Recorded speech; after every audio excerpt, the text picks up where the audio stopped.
Good morning, grade 8. Today we will look at the answers based on the poem One Parent Family. And you will complete a formal language activity at the end of this lesson, which is very important. You will complete this activity in the front of your script, as we will also mark it at a later stage. Let's look at the answers. Stanza 1. Number 1. Which two things might we imagine the writer's mother is clueless about?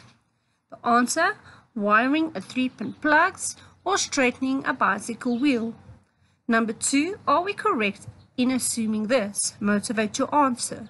No, she can actually complete these tasks, but struggle when it comes to sewing, cooking, and baking, normal household chores. Number 3. In your own words, mention 3 things the speaker's mother really cannot do.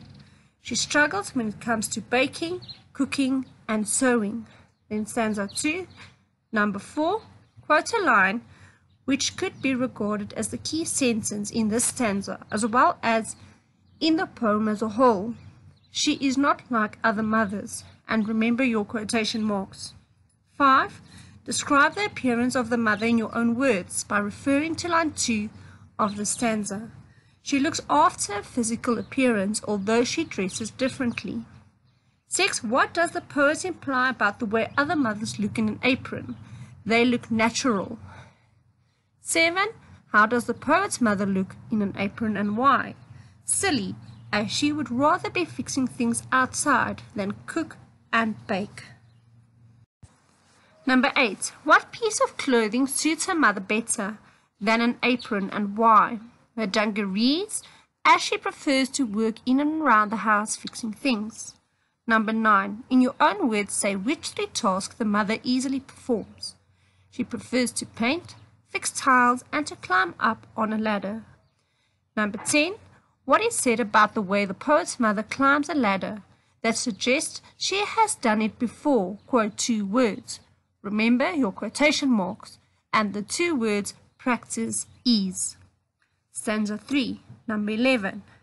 Drawing an impression from this stanza, how old does the writer present herself as being? This is obviously a small child. What evidence is there for your guess? Mention 2 things. Likes listening to stories and likes it when the mother provides comfort after he or she fell and got hurt. 12.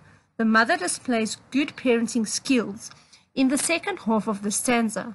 Give evidence in your own words to prove this statement. She is able to laugh when the child does something wrong, and she likes to spend quality time with the child. 13. How do you think the mother will react to a plate accidentally being broken? She would accept it and would not even be upset about it. Stanza 4. Number 14. What does the poet believe to be important for anyone hoping to make a good impression on a parent's evening at school? And the answer: to dress appropriately. 15. What does the speaker realize about the other children's opinion of her mom? They like her not only because she is different, but the way she does things. 16. What does the word peculiar mean? To be different from what is normal or expected. 17. Why does the speaker think it's a good thing that her mother is peculiar, as she is playing the role of both the parents? 18.